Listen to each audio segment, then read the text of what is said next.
It's 7 a.m. Saturday morning, and a man in a mustard-colored parka with a brown Labrador on a leash is walking slowly through the Hinda Hills State Preserve. He's almost done with a 5-mile loop of his own creation, a path he walked regularly with his dog in tow.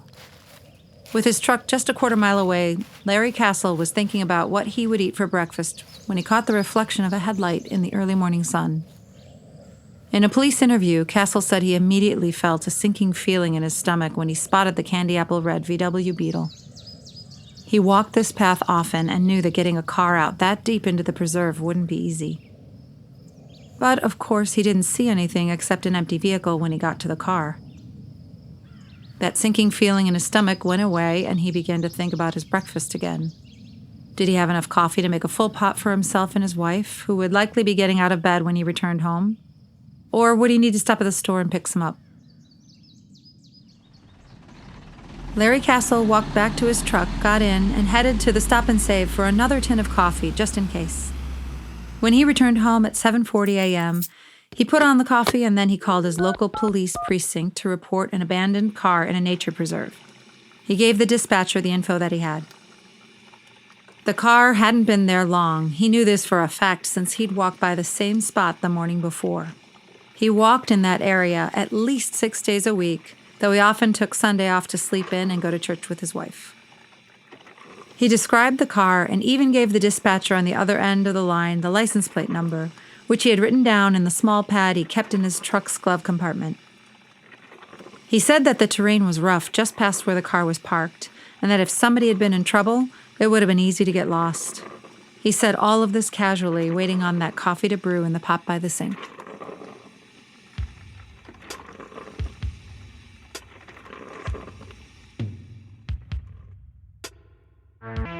The dispatcher told him not to worry. It was probably an abandoned vehicle that wasn't running right or out of gas, or the owner had racked up too many parking tickets to keep it.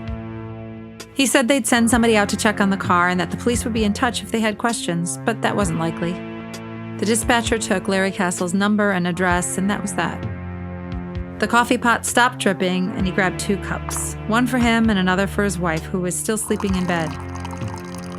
An hour later, Larry and his wife, Suzanne, were washing dishes following a leisurely breakfast when they heard a hard knock on the door. The police had found Betty Smith's candy apple red VW Beetle, and while the Sioux City Strangler had the keys in his possession, one of the officers who responded to the scene just so happened to have a brother-in-law that was a locksmith.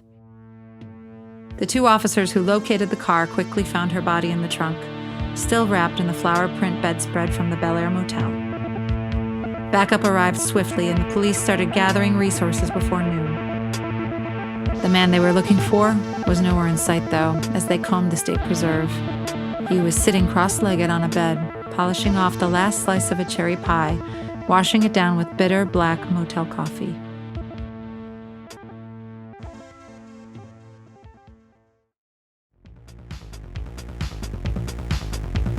This is the story of the Sioux City Strangler, a man who terrorized the great state of Iowa for nearly 10 years before making his way to California for a little fun in the sun and a fresh crop of citizens to terrorize. I'm your host, Mary Buckley, and you're listening to Sioux City Strangler, the podcast.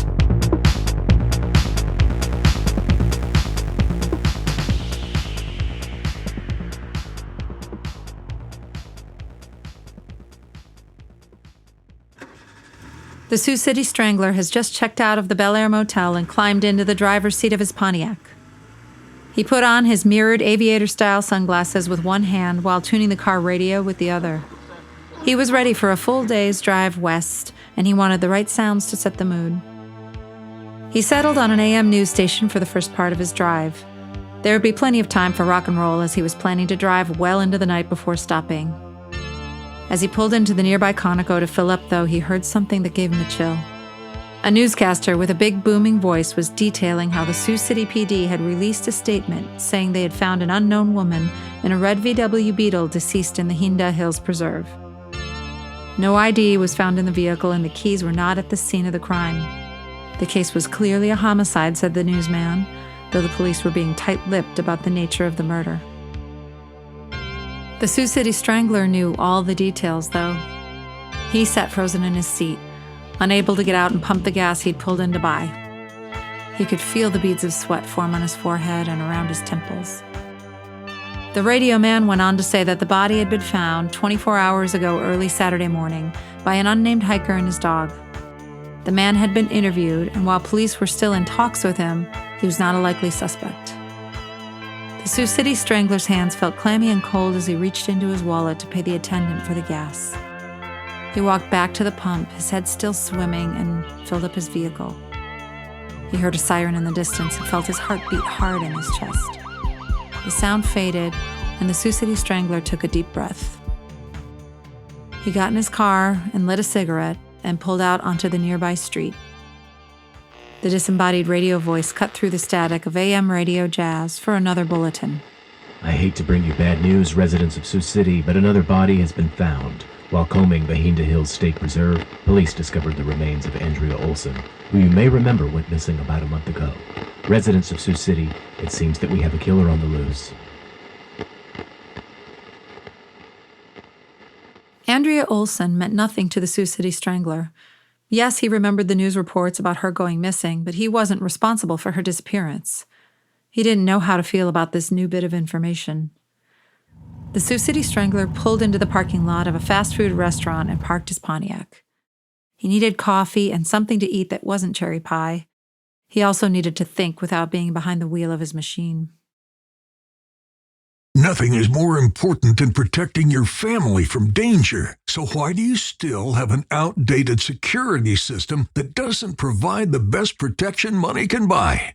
Our trained security experts can tackle full-service installations, including motion sensors, door and window alarms, multi-position cameras, and Wi-Fi-enabled systems. We even offer gun-safe installation, closet safes, and fire-safe vaults to protect your valuables. Ask about our safe room builds for high-profile and security-minded clients. At Safe City Security Services, we also build commercial systems designed to safeguard businesses big and small. Protect your retail merchandise and keep trade secrets secure by setting up a consultation today. Call 213-555-0189 to schedule an in-person visit at your home or place of business now. You can also visit SafeCitySecurityServices.com to learn more about the peace of mind we provide.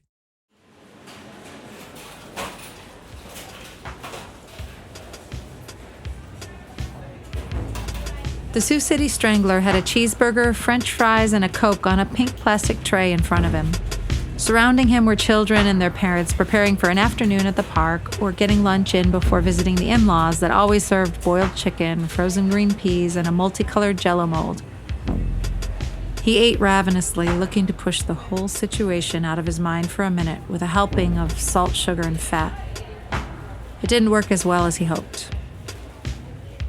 The Sioux City Strangler sat with his hands flat on the pink speckled Formica table. The way he saw it, he had two options. He could get in his car and drive through the night and just keep going till he couldn't keep his eyes open anymore. That, or he could lay low and shelter in place, waiting for the storm to pass. He wasn't sure which was the right option, but he could feel the eyes of a dozen parents burning a hole in him, wondering what this single man was doing in a family establishment at this time of day.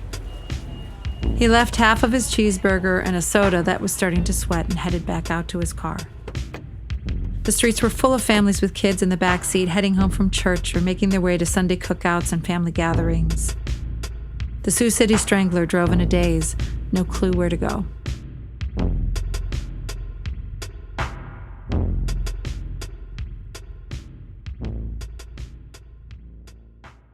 The Sioux City Strangler had been driving in silence, but something told him to turn the radio back on. Maybe it was the gnawing feeling of uncertainty and the voice in his head telling him he was in trouble now. The rock station would drown out the fear. It wasn't long before he abandoned good old American rock and roll for AM news, though. He needed to know as much as he could if he was going to get out of this jam. The reporter came back on the air as he passed a bright, clean laundromat on the outskirts of town. Sioux City residents, I must inform you that a statewide manhunt has begun. At this time, our Sleepy Burg appears to be the home of a killer who has taken multiple lives and is likely going to do it again. police are asking residents that can stay home to stay home, and to certainly stay away from wooded areas and locales with low visibility, as they believe this predator preys on the unsuspecting. Law enforcement officials are also considering setting up a dragnet at multiple checkpoints throughout the city, just in case this sicko tries to flee and escape justice. We'll report back when we know more about those checkpoints if officials say it's okay to do so. We wouldn't want to impede any police investigation, now would we? Jesus Christ. Oh, Jesus Christ, thought the Sioux City Strangler. Jesus, these people aren't going to let me get out of here. Feeling backed into a corner, the Sioux City Strangler made his way to the I-29 North on-ramp and lit another cigarette. He didn't want to be on this road going where he was going, but he couldn't see any other option. He couldn't risk a run-in with the police even if they didn't have anything on him.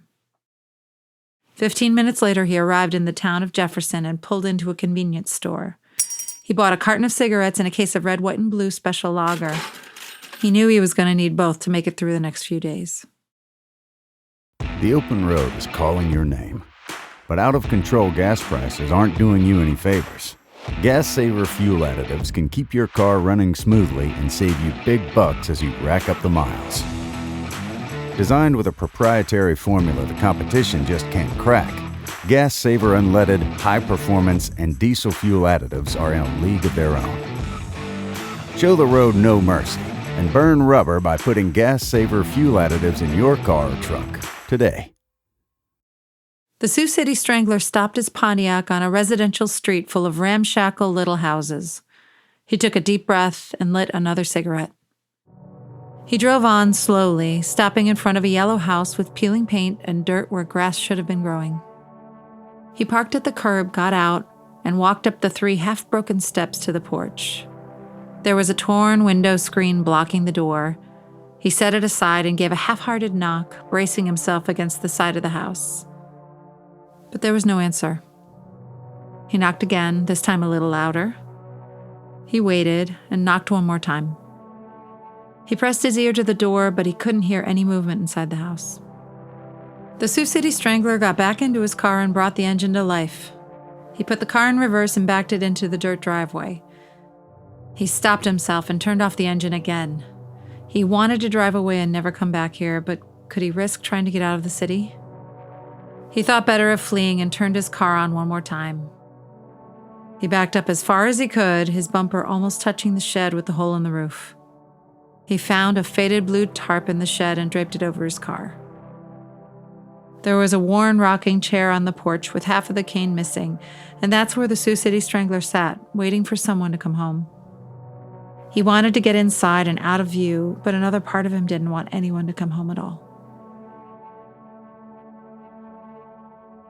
Maybe he could just stay there on the porch and sleep in his car for the next couple of days.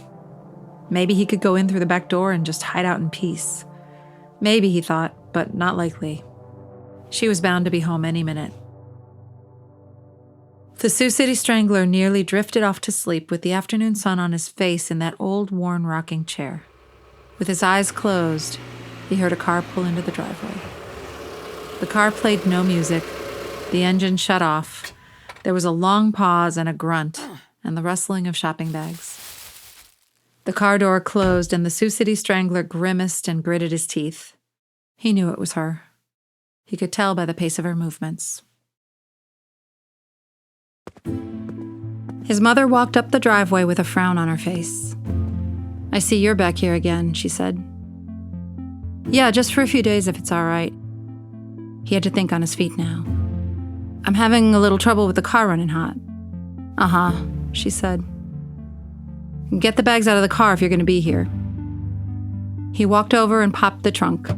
He lifted a handful of heavy plastic bags filled with cans of soup and lunch meat and cookies in colorful plastic packages.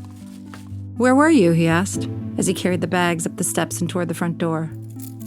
She stopped fumbling with the house keys and looked at him, another frown forming on her red face. "I was at church, boy." "It's Sunday. Where you think I'd be?" He brought the groceries inside and sat them down on the scratched kitchen table with a hard thud. She just looked at him. "Well, you better get fixing that car of yours, huh?" she said. The Sioux City Strangler hesitated, trying to think of the right thing to say. Yeah, I'm gonna do that, he said. I'm just feeling a little beat from the heat today. I had the hood up for a while before you got here. Uh-huh, was all she said. Okay then, first thing in the morning, he added. He instantly regretted it. He didn't need to say anything at all. Uh-huh, she said, yet again. The Sioux City Strangler went back to the car and uncovered just enough to get his blue suitcase from the trunk. He made another trip for his cigarettes and beer. He carried it all to a spare room in the corner of the house. It used to be his bedroom, but his furniture was now long gone, given to the Salvation Army or put out on the curb for the scavengers or trash pickup. In this small room, he pulled an old, faded brown recliner from the corner to a spot by the window. He removed the handheld radio from his suitcase and perched it on the windowsill. He did the same with the ashtray he'd taken from the Bel-Aire Motel. He lit a cigarette and blew the smoke out the window, staring into the backyard. He leaned back in the beat-up lounger and closed his eyes. He tried to remember playing with his pet turtles in that very yard against the side of the house. It seemed so long ago now that he wondered if it ever really happened. He pushed the turtles out of his head and cracked a beer. It was hot, but he didn't care. There was no way he was going back into that kitchen. He'd drink boiling beer from a broken cup before he did that. The Sioux City Strangler held the radio in his big hands, struggling to find a clear signal.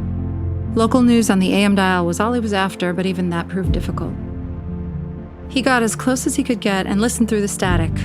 There was no news of any murder or police dragnet or road closures, but you never knew with the cops, he thought. They could have told the radio man to button up and keep it close to the vest. He wasn't going to take his chances.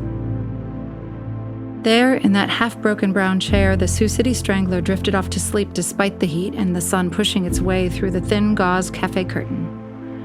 When he woke up, it was dark and the air had a chill in it. He pulled the window down with a bang and felt his stomach churn.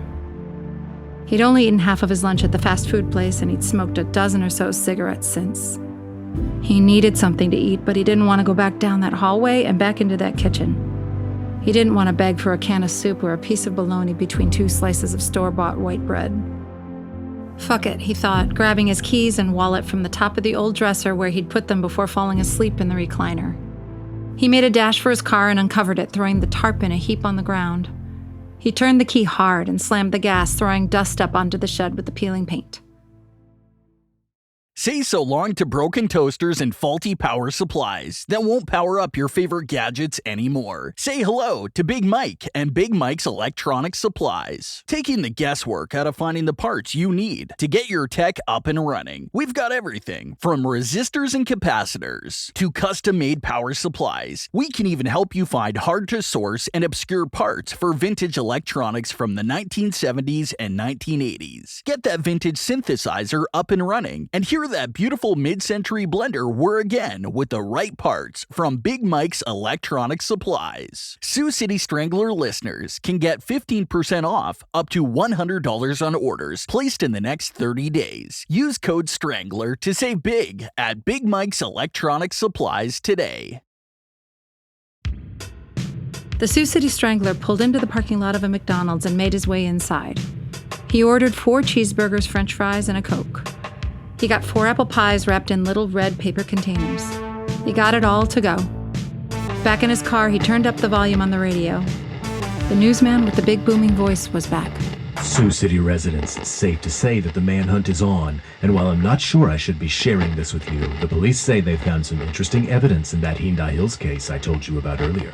They've also let us in the media know that they've identified the victim, but they're not ready to release that information just yet, so I'm going to have to sit on it for just a little while longer, much as it pains me to keep anything from you, Sioux City residents. As for the manhunt, well, I can't tell you all anything about that either, since the big boys down at City Hall say I need to stay tight-lipped on this one. All I can tell you, at least for now, is that a suspicious character was spotted near the Hyundai Hills State Preserve, at a time when you and I wouldn't be out fishing or going on a nature walk, if you know what I mean, my friends. As usual, I'll be on with any updates as soon as I can. Stay safe out there, Sioux City residents, and if you don't have to be out, don't go out. You don't want to fall into this sicko's web. The Sioux City Strangler slammed his fist down on the steering wheel hard, making the whole car shake. He shut the engine off and sat staring at the disgusting little shack with the peeling paint again. He hated this place, and it took every ounce of self-control left in his body to not put his machine into reverse and make a run for it. He didn't make a run for it, though. There was too much risk of the unknown. One thing he knew from the war is that you don't go into a situation when you don't know where the enemy is, what the enemy is doing, or if the enemy is just waiting on you to walk through the quiet clearing with a bullseye practically painted on your forehead. He got out with the big bag of food in one hand and quietly closed the car door with the other. He locked it and sat the food on the ground, covering the car up again with the crumpled blue tarp. He tried the back door, but it was locked. It hadn't been locked when he'd gone out to get his own dinner, so he wouldn't have to beg for a meal like a dog. Irritated, ravenously hungry, and suddenly exhausted, he banged on the wood of the door frame, making the whole house rattle. There was no answer.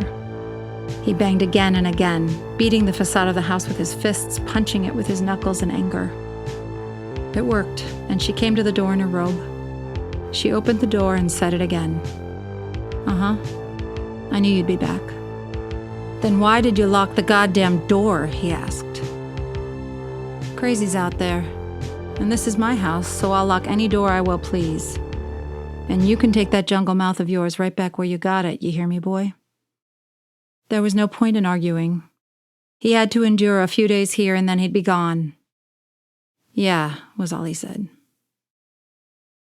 The Sioux City Strangler moved past his mother and walked to his room, putting the big bag of burgers and fries and apple pies on the floor.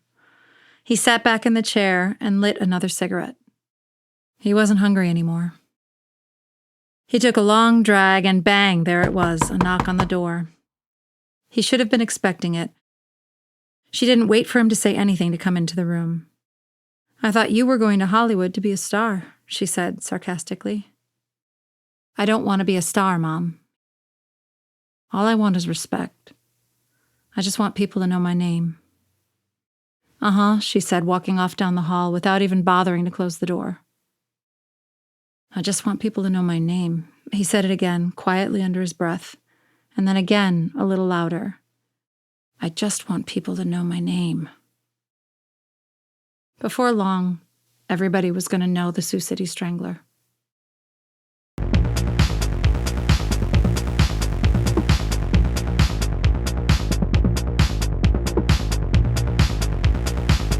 Sioux City Strangler, the podcast, is a Past Due production and was recorded in sunny Los Angeles, California at Past Due Studios. This episode was written by Christopher Chase Godwin. Theme music was written and performed by Michael Wegner. Additional music was written and performed by Michael Wegner and Christopher Chase Godwin. Dialogue editing services were provided by Janet Berry. Additional editing by Karl Weiss at Past Due Studios. Mixing by Tommy Singh. Audio mastering provided by Renee Rojas. Want to learn more about the Sioux City Strangler? Visit SiouxCityStrangler.com and WeArePastDue.com to get the scoop. You'll also find marvelous merch like coffee mugs, pencils, notebooks, posters, rolling papers, and a whole lot more. We'd also love to give a proper thank you to our new sponsors, Safe City Security Services and Gas Saver Fuel Additives, for helping us bring this episode to you. Protect your family, business, and vehicle with Safe City Security Services and Gas Saver Fuel Additives. We need to thank Big Mike and Big Mike's Electronic Supplies for their continued support as well. Don't forget to use code STRANGLER to save 15% on your first order up to $100. Thanks for listening, and tune in to part 2 of The Fallout, coming soon.